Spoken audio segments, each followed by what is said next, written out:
What do you do on Sundays? We talk about Cate Blanchett, the acting, the costumes, the awards, but mostly the Blanchett of it all. Oh, I'm not acting. You think this is a love affair? I saw you, Erica. Meeting in the middle. This is Sundays with Cate, and I'm your host, Murtada Elfadl. Welcome to a new episode of Sundays with Cate.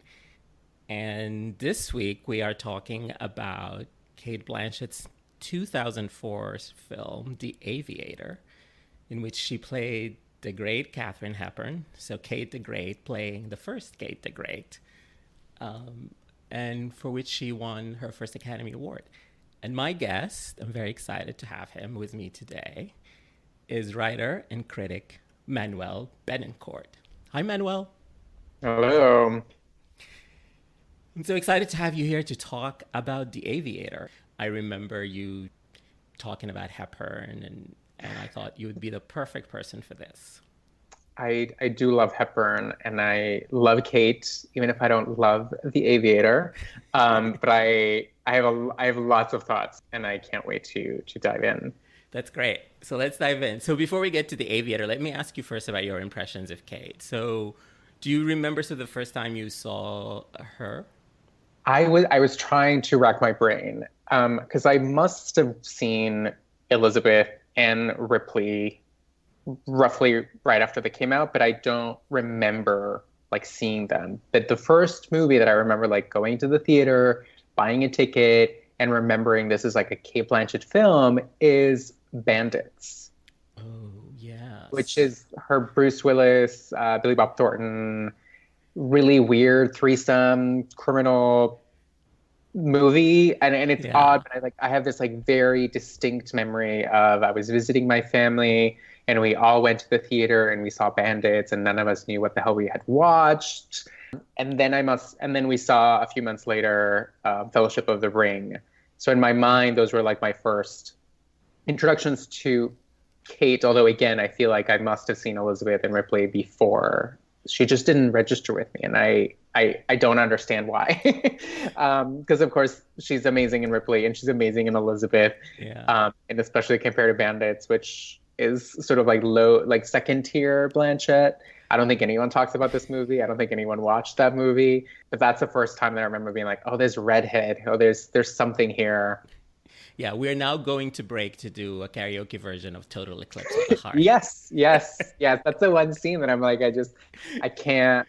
I remember so vividly being oh my God, who is this woman? What is your favorite Kate performance?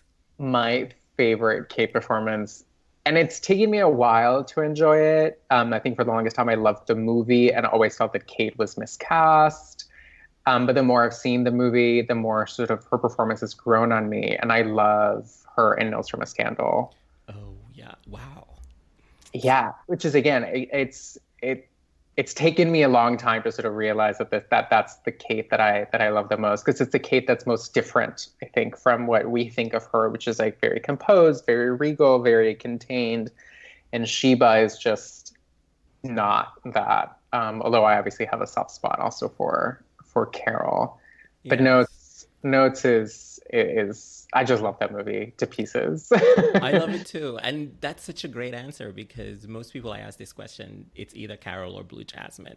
Yes. So I'm glad that there is a Notes and a Scandal, her Sheba heart. Mm-hmm. What do you think of when you think of Kate? So for me, again, I think glamour, I think regal, I think that she's sort of this otherworldly creature. And I think that has a lot to do with, again, Lord of the Rings being one of the first movies where I really met her as an actress and sort of it had such an impact on me. But I think the more I've gotten to know her over the years and seeing her in interviews, I love that there's this regal Kate you see in red carpets wearing beautiful dresses. But there's also this because she's Australian, there's this earthy Kate. Who's down to earth and loves to laugh and loves to joke and really can talk about anything with anyone and really have a good time. And I think that the mixture between the two is, I think, what makes her such an exciting presence on screen, that she can really shift between the two, between really, really posed, but also have you grounded in sort of like a really earthy kind of performance and really reel you in. So that's what I think about her. And I think that's why the Bandits, Lord of the Rings pairing in my mind and my memory is sort of like, those are the two things that I remember, her being earthly, but also otherworldly, and the two at the same time. Well, she's definitely leaning into the glamour quotient in The Aviator by playing Katharine Hepburn. So that's who she plays. The Aviator is from 2004. It's directed by Martin Scorsese and starring Leonardo DiCaprio as Howard Hughes. And this is the only time so far that she has been in a Scorsese movie or acted with Leo. Although I think it did bring out shades of her that we haven't seen before she did this. So maybe, hopefully, she could do it again. So Cate appears as Cate 27 minutes into the movie. So guys, you have to wait. If you haven't seen this movie, you have to wait a little bit for your favorite. And it's an excruciating 27 minutes. Yes, we have to follow Howard Hughes through the making of his film Hell's Angels and a cameo from Gwen Stefani as Jean Harlow before Cate appears. And I love that she appears, like, she gets the movie star treatment.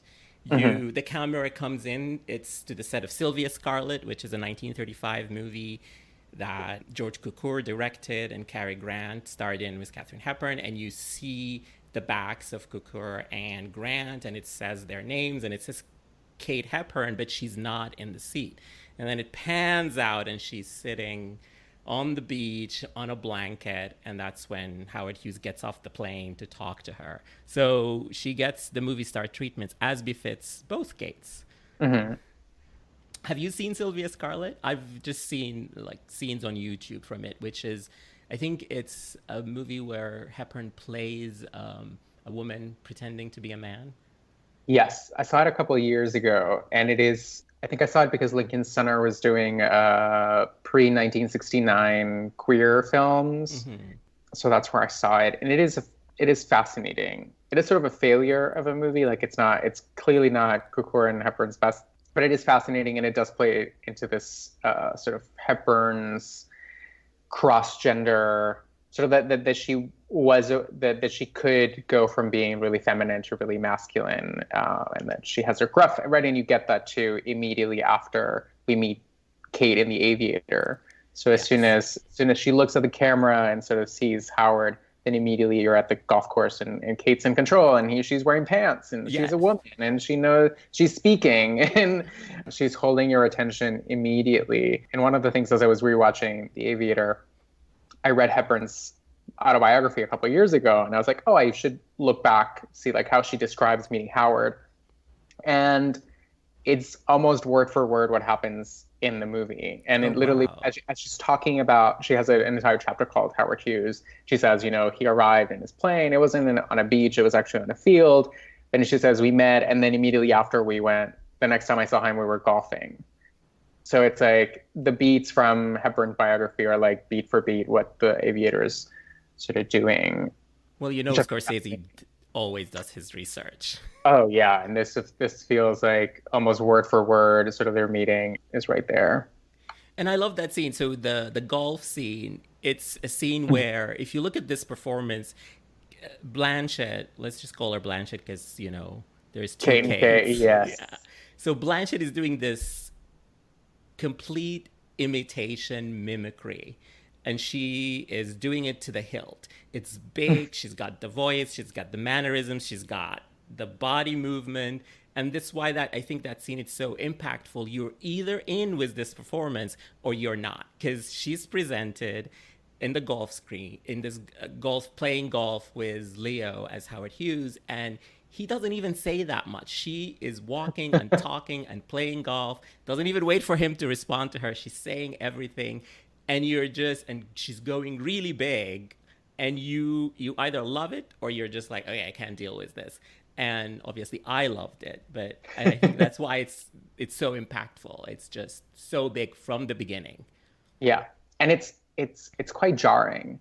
And I watched The Aviator like when it came out, and I remember like not really thinking about it much. I remember sort of Kate being Kate, and sort of that being like sort of that the mimicry was there, but I hadn't thought about this movie in a long time. And then when I was watching it ahead of this, because I'm so now well acquainted with both Hepburn and Blanchett, seeing that scene, which is really like attacking you with the mimicry, feels so jarring. And I said, it's sort of like a jump, and she's saying, I'm just going to go for it. And you're like you're saying, like, you're just either going to come with me or you're going to be left behind, which is sort of what Hepburn is doing to Hughes, which is like, I'm going to talk, I'm going to play, I'm going to keep talking at you. You are deaf, and I don't understand why you're not acknowledging this, but I'm just going to keep doing it. She's like steamrolling him, and she steamrolls the film. And I think it's one of these like supporting performances that you can see why Oscar voters like got attached to it, because it's the kind of like, you really want her on screen the entire time, but you also know that the power of the performance lies in that it's so carefully doled out, and it jolts the film every time. Every time she's in. I mean, I'm not surprised at all that she won the Oscar, because it's a series of set pieces where she is center for the first sort of half of the movie, or for like an hour after she appears, or something like that. There's, I think, 5 or 6 scenes, and they're all about her. She is walking and talking and playing golf. Then she's in the Copacabana, sort of being irritated by Errol Flynn. Then she's in a plane falling in love with Howard Hughes and flirting with him and saying golly. And then, she's taking care of him and talking to him about fame. And then the breakup. So these are all sort of like big set pieces. So, and she is just, the movie is about Howard Hughes, but the scenes she's in are about Katharine Hepburn. Yeah. And I think like it's fascinating also that the cinematography really like marks their scenes as different. Like where like that golf scene has like a very different coloration from the rest of the film, and it sort of stylizes already, and sort of I think like marks Blanchett's performance as very stylized, that the film is going to sort of follow through with that. And even that final sequence that they have together, they're not even in the same room, but they're both lit, like she's lit like a red light. And I think there's always these moments where the film is really making you makes you aware of how different her performance is within the film, but that like she is at the center of every one of those interactions. And yeah, I'm glad you brought up the stylized and sort of the different colors, because Scorsese has, in reading trivia about this movie, I wouldn't have noticed it, except I read it, is that he changed the color in post in every time period that the movie takes place in, based on the movies and the color gradations of movies of that era. So I guess in Kate's scene, in Blanchett's scene, he was doing the Hepburn movie color gradations. That's fascinating. And that's such a Marty thing to do. Yes, he's such a movie nerd. The film historian in him is just always sort of like attacking you with that. But I just love... Yeah, it's a performance that, again, like I hadn't thought about it in a long time, and seeing it now, and after seeing what Blanchett has done since, it does feel so revelatory, and it does feel like it was, as you said, like tapping into something that she hadn't done before, but that we've seen a lot since. And I think there's something really risky, but also really fascinating in seeing her do this sort of like tightrope performance. That it is a lot about mimicry, but the moments that I really appreciated was she shows us Hepburn listening and paying attention. Like I love, a lot of them are sort of duets, like her and Howard, but the Errol Flynn scene and then the amazing family dinner scene are all scenes that are about her, but it's about how she's paying attention to how other people are treating Howard, and sort of immediately realizing that something is wrong and that she needs to get him out, right? And there's such a care about what she's doing, and it's all in reaction shots where she doesn't have the voice to fall back on, and she doesn't have the mannerisms to fall back up, but it's all in her face. And I think she does so much on it. Yeah. And I'm glad you brought up the family dinner scene, which is the dinner where Howard Hughes goes to meet Hepburn's family, and let's just say friction arises. And I always thought that scene was about the comedy of Hepburn, like, because I haven't seen the movie in a while. But when I saw it this time, to your point, Hepburn Blanchett doesn't talk that much in that scene. It's always the other members of the family and Howard being very uncomfortable. And so it allows her to do, to your point, something different. But also I liked what she brought up in other scenes, like the scene where she talks to him about the folly of fame and how he needs to be careful that people don't find out what a weirdo he is. And in that scene, she sort of brings the vulnerability of Hepburn, somebody who became famous very young and who has been dealing with it for a while.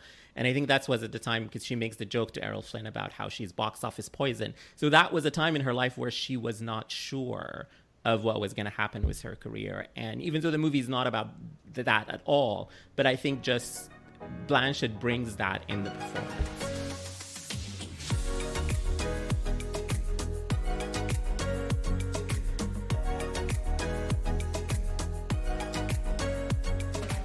It is fascinating to then think of sort of Hepburn as sort of this catalyst for something in Howard, and Howard also being as a catalyst for something in Hepburn. There are moments when I wish the movie would just follow her, because I'm fascinated that like no one has ever sort of taken Hepburn up as a movie character, because I think her Spencer Tracy relationship seems ripe for the type of movie that we'd want to see. Yeah. And I wonder if it's like everyone is just so nervous about taking someone like Hepburn on that you could only do it in small doses. So like if you actually created an entire movie around her, it would be sort of overwhelming.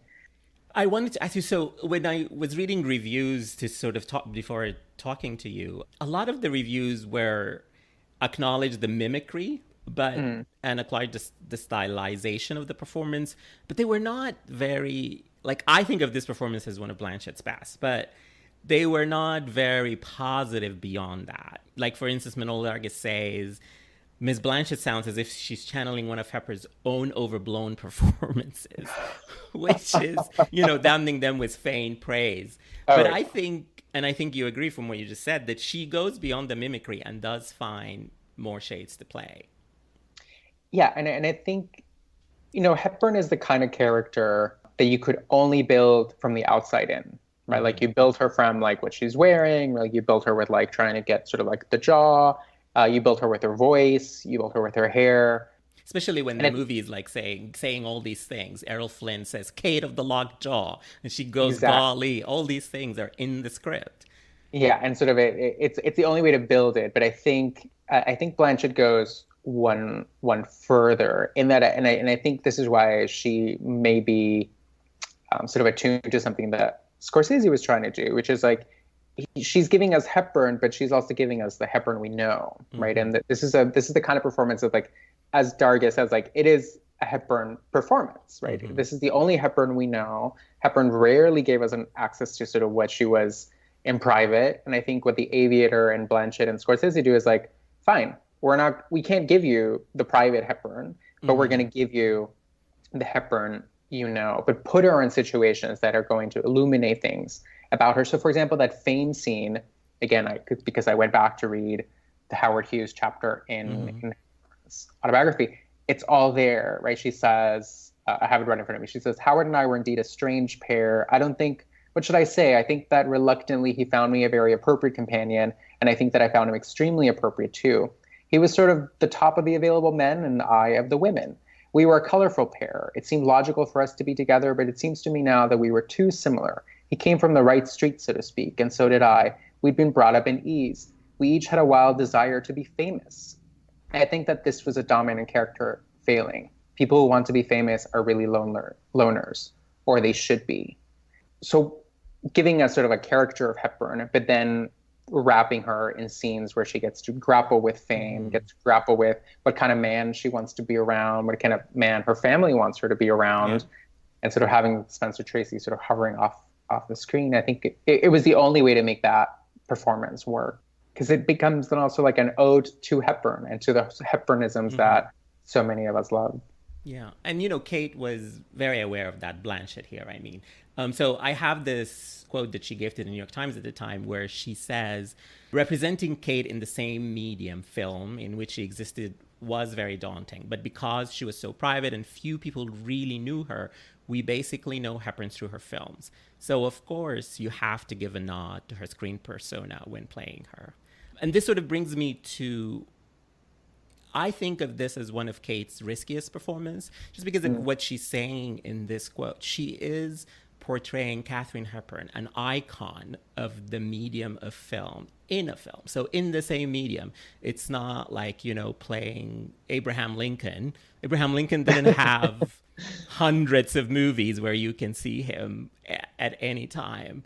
So I think this is where the risk is. And it's sort of, I guess I'm a little upset that people don't acknowledge what a risk this performance is. It's because it's in a movie directed by one of the best directors ever. People don't think of it as a risky performance. But I think that combination of taking on Cate in a movie presents a very big risk.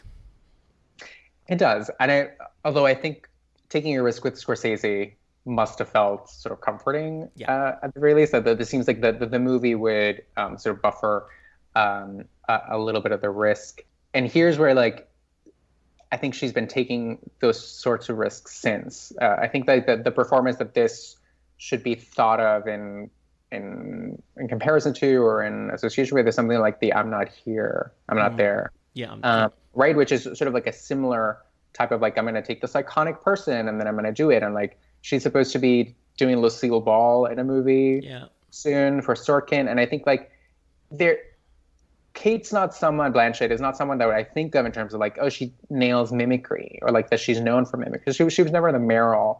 Mm-hmm. She was never a Meryl.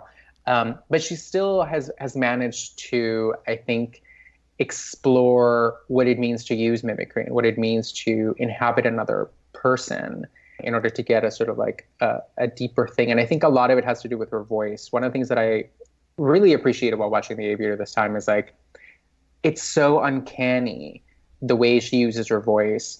But then it just made me think of, like, oh, she does this in every movie. Here it's just being used for something else. Or, like, I think of, like, the quivering in Blue Jasmine, or the breathiness in Notes in a Scandal, or the etherealness in Lord of the Rings. So, like, she is someone who really knows how to use the voice. So then it would make sense that she would take on Hepburn, who is, again, is so great at her voice. Right? Like, she had such a signature voice, and who didn't really change it from movie to movie. Right? Like, she was but it just is like distinctive. It is distinctive.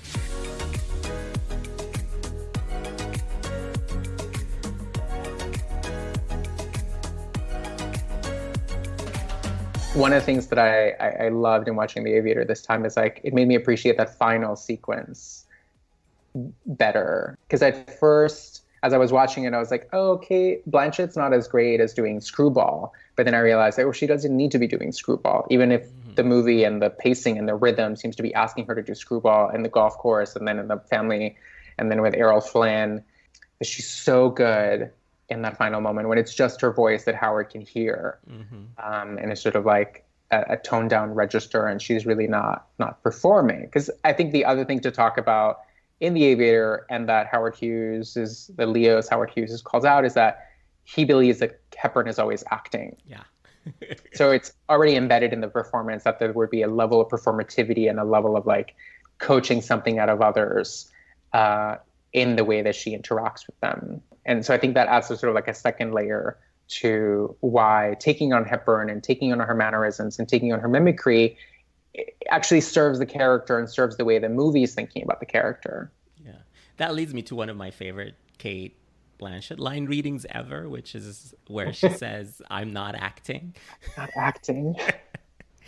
I love it so much that I put it in the intro for every episode. So you have to hear it every week. Mm-hmm.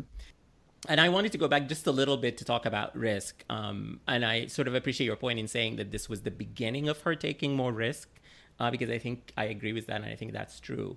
But I also just want in general to sort of just talk about what constitutes risk in screen acting. Like, I think people think of it sometimes as subject matter or artistic merit, or sort of when you're a collaborator, for instance, who is more avant-garde and the opposite of a big movie, which obviously Scorsese and Fincher and a lot of the directors that Cate worked with at this stage of her career were not, which is, I think, why she was never thought of as a risk taker as a screen actress. Where do you stand on that? What do you think is what do you think is risk in acting? Risk in acting. Well, for this, I was also doing a little bit of research, and one of the interviews that I love that Blanchett gave is her conversation with Ian McKellen. They did a sort of an actors on actors a couple of years ago for Mr. Holmes and Carol, and I just love it because the two of them get along so well. But they talk a little bit about how she's always scared of taking on projects, and I was like, that just made me. It's just wild for me to think that Blanchett would be scared of taking on anything because I'm just like, you can do anything, Kate. Like, what are you talking about? But she's like, but when Fincher calls you or when Scorsese calls you and says, do you want to do this? She's like, I mean, I can't say no. Yeah. So it's fascinating to think that for her, maybe like every performance is a risk, regardless of what it is. But to take on it broader, I think, for me, when I think of risky performances, are stylized performances, especially in the 21st century, because I think we've been so coddled by realistic or naturalistic performances that we know what they look like, we know how they're built, we know like method act, right? There's this sense of like, oh, I understand it. This is how people live and move in the world.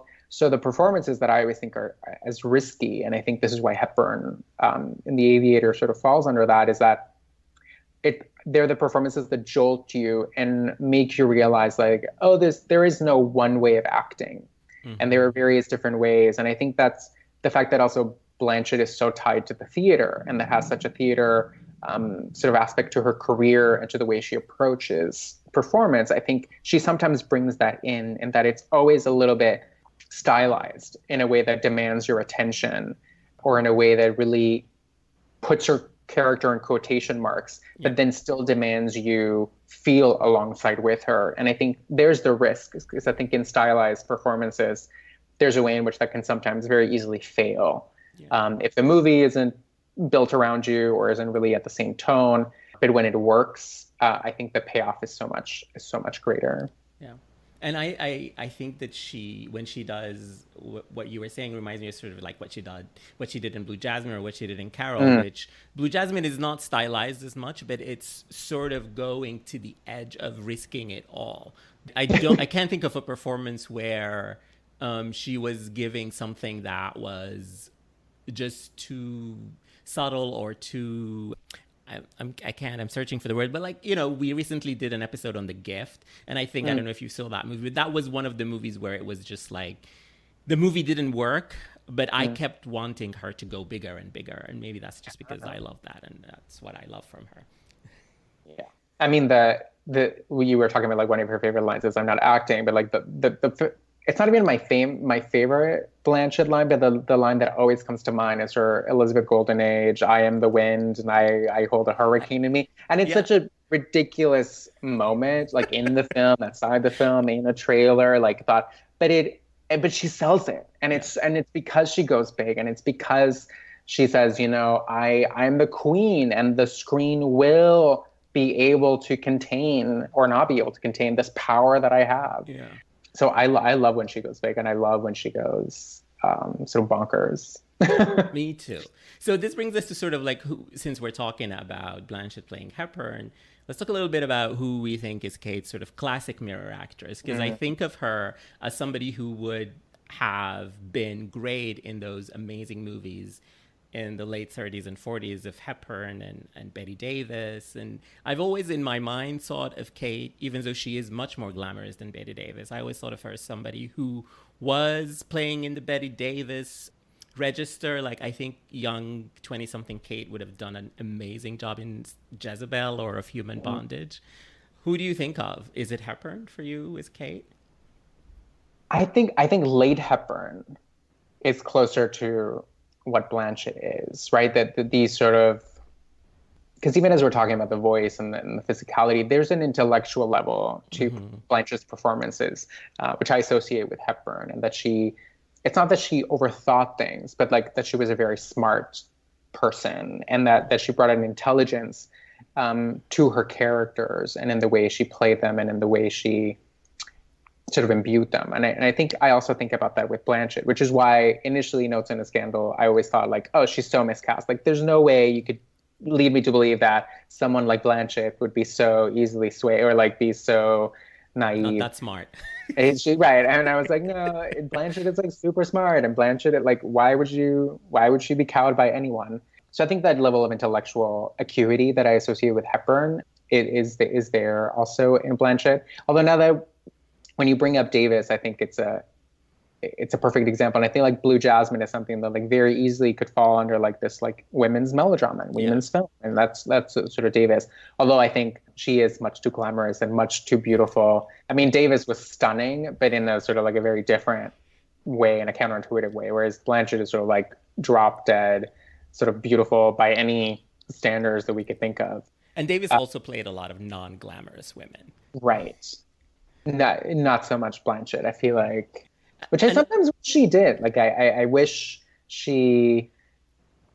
I think that's why I have a hard time. Like, I love the glamour, but I always sometimes want to think of like, oh, what would a gritty Blanchett performance look like? Yeah, I think the grittiest that she came closest to was Blue Jasmine, and even then, she was a New York Society maven. I know. She's like, let me think of the most grittiest thing, and she's like, oh, this socialite who is drunk all the time.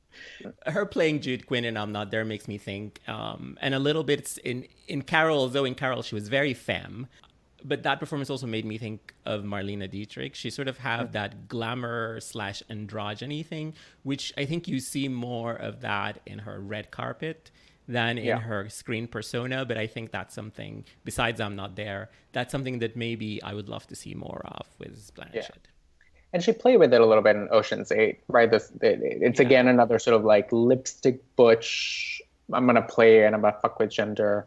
But yeah, she doesn't really do that much. Although again, Hepburn is sort of along those lines. Although she does look gorgeous in both of the beautiful gowns, the beautiful gowns that she wears. But I think Hepburn is also kind of like Cate in that she's like that more in her sort of off-screen persona. Yeah. On screen, she hasn't really put it. But now that Blanchett is in her 50s, I'm really looking forward to sort of late 60s Hepburn. Like, give me something like The Lion in Winter, Blanchett. Let's do that. Yeah. I can't wait. So let's talk a little bit about, I think we talked about most of the scenes that Blanchett has, but is there a scene that you like that we haven't talked about? The plane scene is great. So, okay, we've talked about her scenes, but I feel like we haven't talked about the scenes in relation to the movie. And, you know, I started off by saying, like, The Aviator is not my favorite movie. I don't think it's a great movie. It's not even in the top Scorsese movies. Oh my God. And I love Scorsese. I mean, he's so good.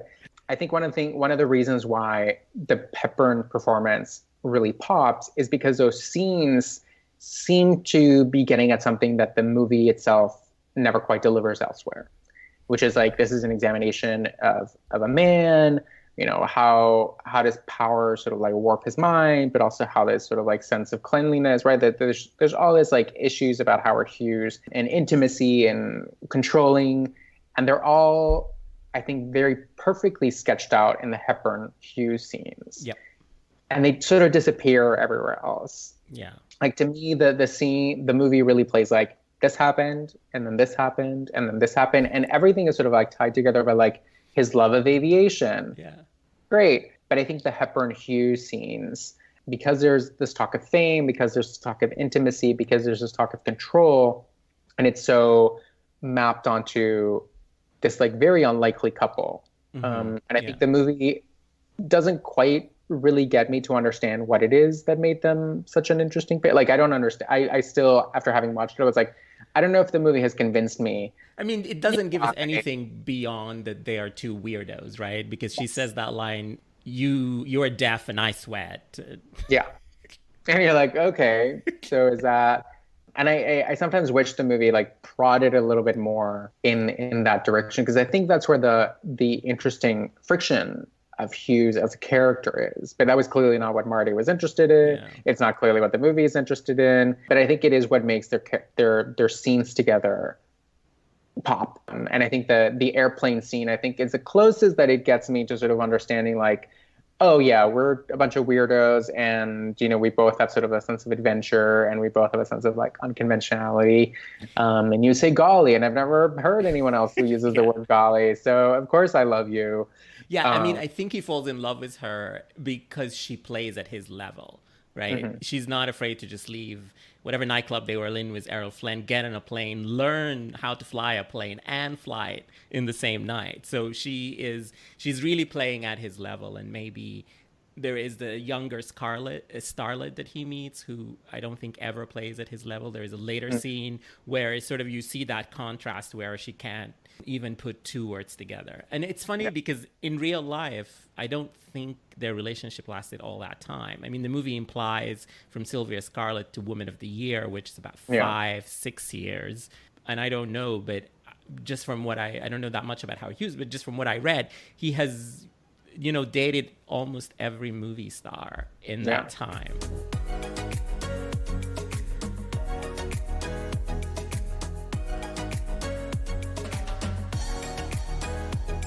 Yeah, and I think the other thing, and this is the other reason why I don't particularly care for The Aviator, is because I think Leo is miscast. I think he was much too young He looks like to a pull it twink. off. I kept like looking at my notes, and I was like, how old is he supposed to be here? And right, like towards the end of the movie, he's like in his 40s, and you're like, Leo, no, you just look like a child, and like with a hat and a mustache. He would have played it well now because he has Oh, filled up. yes, and I think also he's like gotten better as an actor, and I think he was just much too young. But I think one of the things that does is that the thing you don't really, or that I don't really buy while watching it, is like why all these women were drawn to him. Yeah. Like I'm drawn to Leo, but I don't think I'm drawn to Hughes, and I think that's a problem. And I think that becomes a problem when he's acting opposite people who like really don't bring it or don't really exalt it. So I'm thinking of the scenes with Kate Beckinsale as Ava Gardner Yeah. that I think are just garbage. Yeah. I because there and I She think the wasted such a difference. great opportunity, Beckinsale. And she's good. She's been good before and more Oh, and after.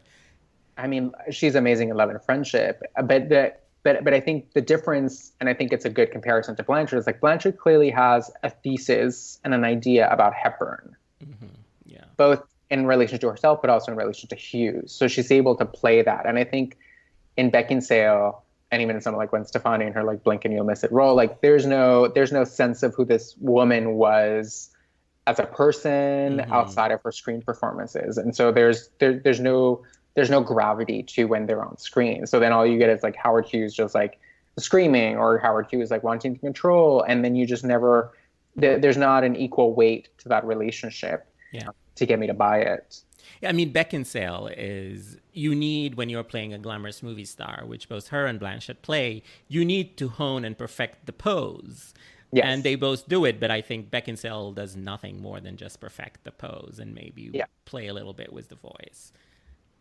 Which also sort of brings me to like, after they break up and she like runs away with Spencer Tracy, and I'm not partial, or I can't be impartial, so I just feel like the movie lost its energy completely. And I finished it, even though this time I was watching it just to talk to you about Cate Blanchett. I still finished the movie, but I just kept like, it was more than an hour, and I kept just stopping Netflix and looking like how much is left, and I can't believe there is an hour and 27 minutes.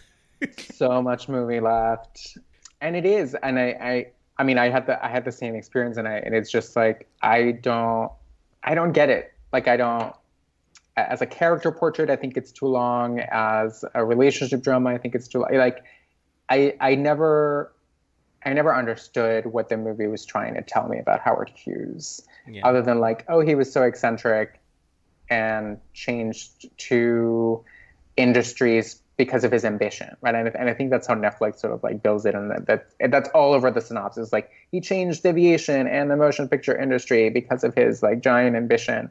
But then again, I'm also deathly allergic to great men stories where there's no discernible female lead.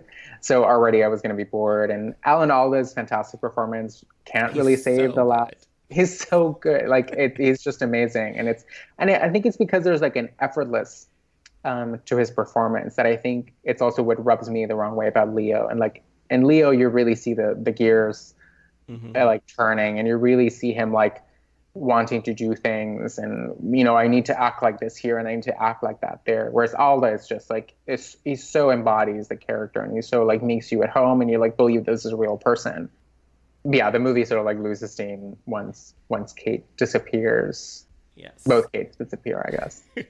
I already am on record that I'm not acting is my favorite line reading in this movie, and Blanchett has so many amazing line readings. Is there one that you particularly like or prefer? I love the Howard, there's a rather alarming mountain coming our way. Because it's also like such a perfect Hepburn line, because it's like deadpan. And it's like, oh, you can see that could have been like in a Cary Grant film, that could have been in a Spencer Tracy. Like it's so perfect. And she does it so well. She's just perfect. She like breaks in the middle before she says mountain, as if she's thinking about how to say it. It's perfect. Yeah. I always like to talk about Cate, the costumes that she wears, and this is, our beloved costume designer. I think everybody I know loves her, including you, Manuel. I'm putting words into your mouth. As everyone should, yes. Sandy Powell. This was the first time she costumed Cate, and then she did again for Carol and Cinderella. But I think the green gown where Howard takes Hepburn to a movie premiere and then she works the room with L.B. Mayer, that is it's such a Cate with the shoulder. It's very 40s with the shoulders. The color with the red hair, the green is just, it pops. But it's also such a glamorous Blanchett moment, and she looks so fun. That's really my favorite. And I think also with the gold in the Coke at the club they go and meet Errol Flynn in is also a great one. Yeah, played by the beautiful Jude Law. Yes. I actually love her golfing outfit, and I think because I love the Hepburn that I love is a sort of like no nonsense, like I'm gonna wear pants, which is such a way of like it's a reductive way of thinking about Hepburn. But I do that sense of androgyny in her fashion was so obviously telegraphing so many more things about how she thought about her life, how she thought about herself, and I think I think this is something that Powell does so well, is that the costumes are always telling you something about the character. And I think that the blazer and the cut of the pants and the way in which like Blanchett is really comfortable moving around in that as she's talking and as she's sort of like monologuing and hitting the ball and just lobbing every kind of punchline our way. I think it's a great moment of like a costume that you wouldn't immediately think is sort of flashy, but I think it's so character focused and informative that I just love it. Yeah. I love all the costumes. They're all fantastic. Follow through is everything in golf, just like life. Don't you find? Saw your Scarface picture. Violent. Realistic. Movies are movies, Howard, not life. Now the stage. The stage is real. Real flesh and blood, human beings right out there in front of you, Buster. Can't look away, can't munch popcorn, that would be rude. Do you like the theater? No. Oh, I adore the theater. Only alive on stage. I'll teach you. We'll see some Ibsen. The Republicans haven't outlawed him by now. You're not a Republican, are you? Couldn't abide that. How did you vote in 32? Well, I didn't. You must. It's your sacred franchise. So we can't talk about The Aviator and Cate Blanchett and not talk about the Oscars. So this was her second nomination and the first time she won. So it's an amazing sort of touchstone in her career. And I remember at that time, I've loved Cate since Elizabeth. So in 2004, I was 6 years into my lifelong love affair with her, and I was hoping against hope that she would win. But also, everybody kept telling me they prefer Virginia Madsen, and I kept it to myself. But for all my friends back then in 2004, you're all crazy. I was so happy she won, and even though I know a lot of people preferred Virginia Madsen or Natalie Portman, and I think a lot of that comes to the fact that people just did not appreciate that she went beyond mimicry, but I think now we can go back and say she did. Yeah. Well, you know me, so you know who I was rooting for back then. She had won the Globe, so I was like very excited. I was like, oh, it's going to be an ingenue win. Alas, it did not happen, and my dear Natalie had to wait another couple of years before she was up there. But yeah, thinking about it now, I think it makes a lot of sense that she won, both in terms of like who Blanchett was as an actress in the industry, but it's such a part that has like Oscar written all over it. Yeah. And like you have the mimicry, but you also have this iconic sort of presence. And you can see a lot of Academy members being like, "Oh my God, I remember." It's as much about honoring Cate Hepburn as it is about honoring Cate Blanchett. And Cate Hepburn died just as they were about to start shooting. So by the time the ceremony came, she might have been dead for a little over a year. So still in people's consciousness. Yeah. And I think that as much as we like to say that, or are arguing that here there's a level of sort of performance that goes beyond mimicry, I think the Oscars have proven time and time again that actually mimicry, it's the lowest bar that people will want to reward things. Yeah. We need only look at last year's Best Actor performance or our potential Best Actress performance this year, which I will not talk about because I think it's another instance of like an iconic screen presence being sort of invoked, and I think muddling people's sort of understanding of the performance. Yeah, people can't resist it. Like I think people in general, but also people in the Academy, they can't resist it when you throw an entertainer in their face. Yeah, and who's like so iconic that you're like, oh yes, I can right. It's the Cate Blanchett is Cate Hepburn, and you're like, yes, I forgot that I was watching Cate Blanchett. I thought that I was watching Cate Hepburn, and you're like. No, actually, what I love about the performance is like she never lets you forget that this is a performance, and I think that this is the kind of risk that we were talking about. It's like there's a mimicry, but I think there's also like a remove, and that she's pointing to sort of how constructed this Hepburn is, both in the film, but also for Hughes, but also for us as audience members.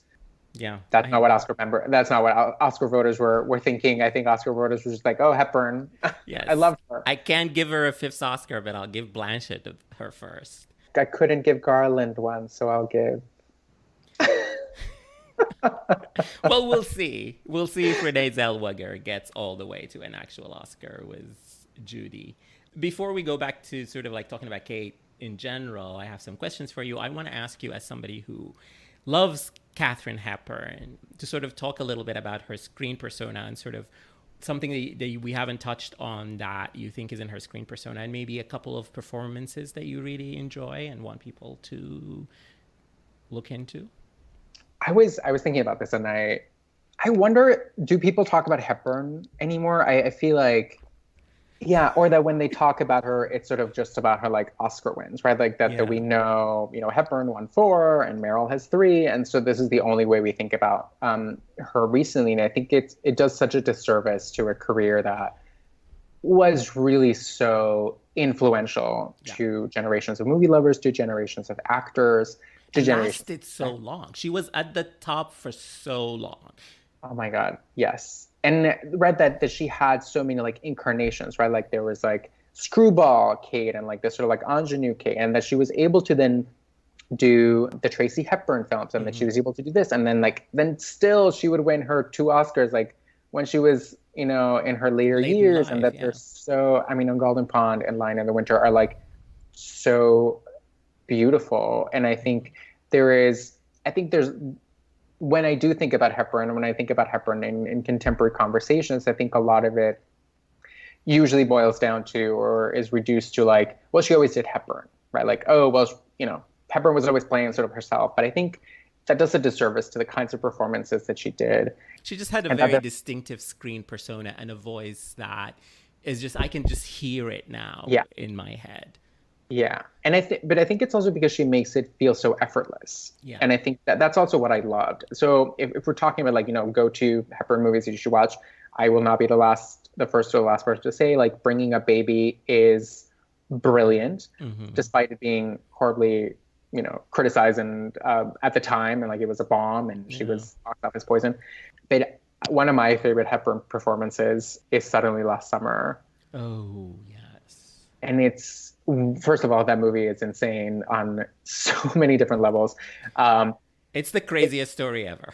It's the craziest story ever. And it's again, sort of like what we're talking about Blanchett. It's like Hepburn had a way of being sort of a no-nonsense performer who had such an attention to tone so that she really makes this sort of like monstrous woman so alluring and so seductive while still being Hepburn. And I think this is what fascinates me about her screen presence, is that she was always obviously herself, but she channeled it. And I think that's something that we take for granted here, or that we tend to downplay in the 21st century. It was like when they're just playing themselves, there's the sense of like there's not work involved.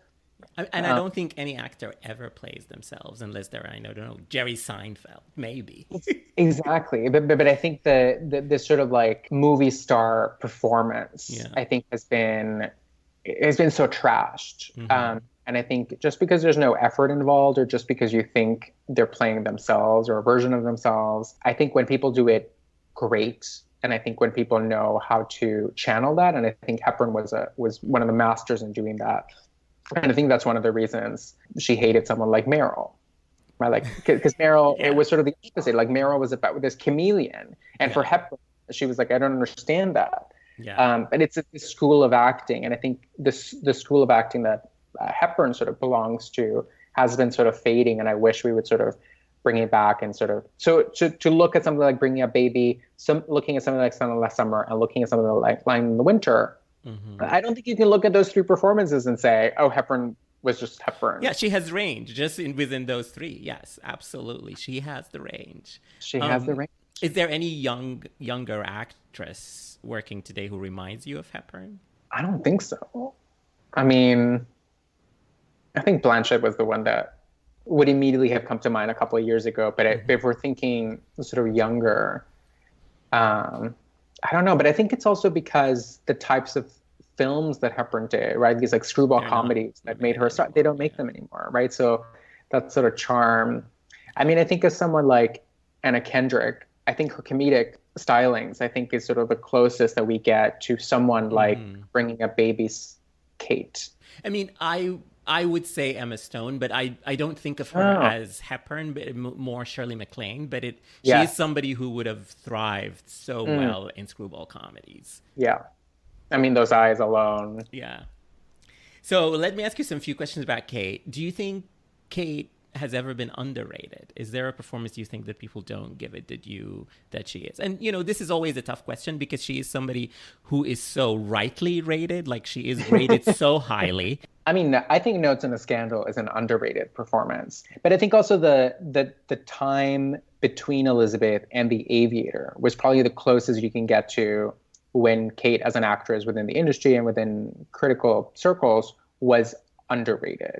Yeah. And then, like, she seemed to be doing work, but she wasn't really, like, breaking through. And I don't think in 2002, if you had asked someone who's one of the best working actors of her generation, I don't think people would have said Blanchett then.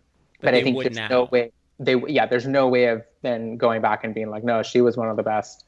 I have done a couple of movies that she has done in that period between Elizabeth and The Aviator, which is a period that people, I think, say that she was lost a little bit. But I think she was just trying to do different things. She did movies like The Man Who Cried and worked and did a Western with Ron Howard. She was trying to do different things. And I think she was also trying to get as far away from Elizabeth as she can and doing all these things that if you look at them, the one thing that's in common between all of these movies they are anti-Elizabeth. Pushing Tin and all these movies that nobody remembers today, or, your favorite, Bandits. Nobody remembers them, but they are all anti-Elizabeth. And I think maybe finally after, she's been on many sets and really became an amazing screen actor, then she was able to, post-Aviator, to get to where she is now as one of the most respected screen actors. Who is your favorite Kate scene partner? So one of the things that I love and that I was trying to figure out as an answer to this question, I was like, I think I love Kate best when she's playing off women. Yes. And I don't think she does that enough, but I think when she does, it's sort of like fireworks. So for me, her two best scene partners are Rooney and Carol, obviously, and then also Judi Dench. Oh wow, yes. And I give Notes on a Scandal every time the two of them are together, and especially that final sort of like altercation when she's like, smeared makeup and she's, insane and they're yelling. It's so, they bring something out in her that I think men don't. And I think she, in something like The Aviator and like Lord of the Rings, like she does tend to be like the sole woman on set, which many actresses of her generation like have been saddled with for decades now. So I think like when she gets to play off women, and I think like even the better moments in Ocean's 8 when she's just with Sandra Bullock, like there's an energy there that I think she thrives in. And I think you and I have both seen her on stage, and I think there's a crackling energy that she has with actresses that I really appreciate and that I wish she did more. Yeah, me too. I want her and Dame Judi to do something together again. Yes, and I agree with you. They crackling fire in Notes in a Scandal. They play off each other so well, and Dame Judy's so sublime as so amazing in that movie. I think I would only say the only person who was in a movie with Blanchett who was better in the movie than Blanchett is Dame Judi Dench. Yeah. Oh yeah. And I think all the other actors, she's always one-ups them. Who would you like to see her work with? And this could be somebody she's worked with or she hasn't. Yeah. As I was trying to think, like, okay, so which female actresses would I want, or like female actors would I be pairing her with to see what kind of crackling thing? I keep coming back to Meryl. Oh, yes. And for me, it'd be less about what Blanchett would be doing and more about like what Blanchett would bring out in Meryl. Yeah. Because I think, I think the best screen pairings are all about like what they bring out in one another. And I think Meryl, as amazing as she can be, I think sometimes she's let down by the people around her, both the directors, but also her screen partners. And I think pairing her with someone as smart and as attentive, but also as instinctive as Blanchett might deliver something interesting that I've been yearning for. Yeah. I don't think we would survive. Yeah.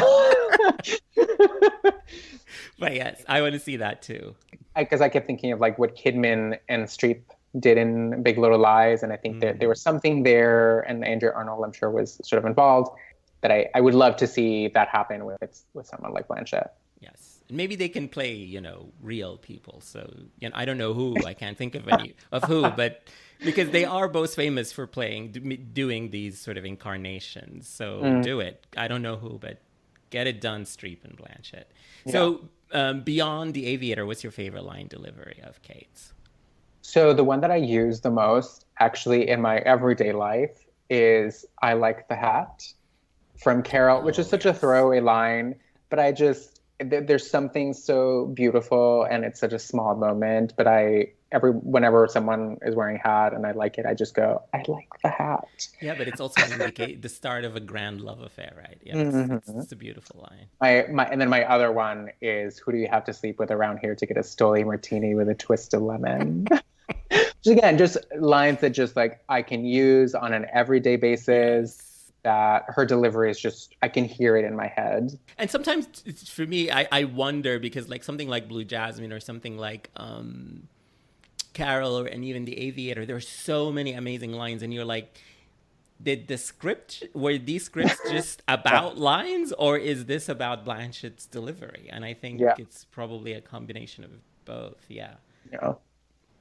So is there something in the cultural perception of Kate you like or are annoyed by?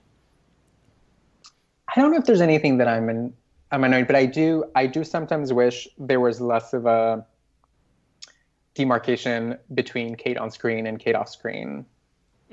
What do you mean? What we were talking about, like the sort of like glamour, beauty, sort of aloofness, that sort of like she's like a goddess. But then when you get her talking, or like when you watch interviews, or when you see her on stage, there's sort of this like earthiness to her, and that it's clear that she either doesn't bring it to the screen or doesn't get offered parts that would get her to play that more. But I wish... I can see what you're saying. Like, she does not lean into earthy all that much at all, even though she can be. And I think also a part of that is that she is so glamorous, and she does sort of, quote unquote, perform the red carpet. I think she takes that on as another part. She's like, all right, I'm playing movie star tonight. And that's completely not who she is, because there is a vast difference, to your point, between when you see her just sort of gliding down the red carpet or in an interview, especially with someone that she likes. Like if you see her in an interview with other people she likes, other actors. Yeah. Like, for instance, the Ocean's 8 press tour. Oh my God, yes.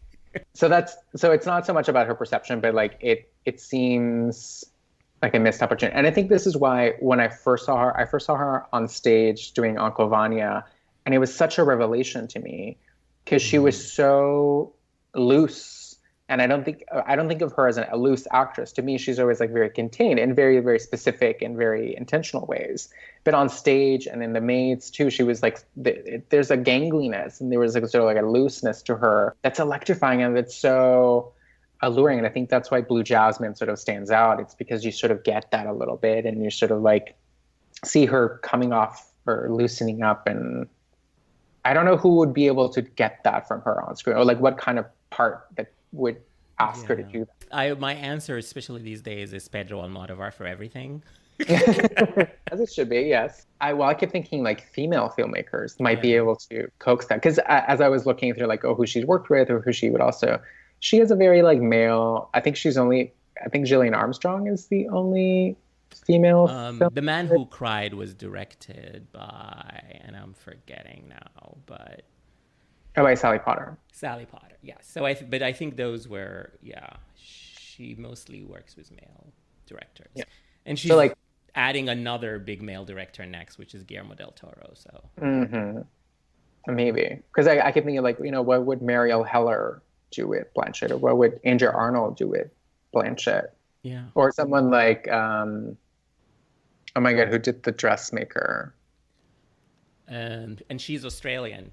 Yes. Jocelyn Moorhouse. Like someone like, because Kate and that the other Kate that we haven't talked about is Winslet. Kate and Kate are also like in my mind twins. I don't know. They're not even the same age, but in my mind they're sort of like. Well, they became famous around the same time.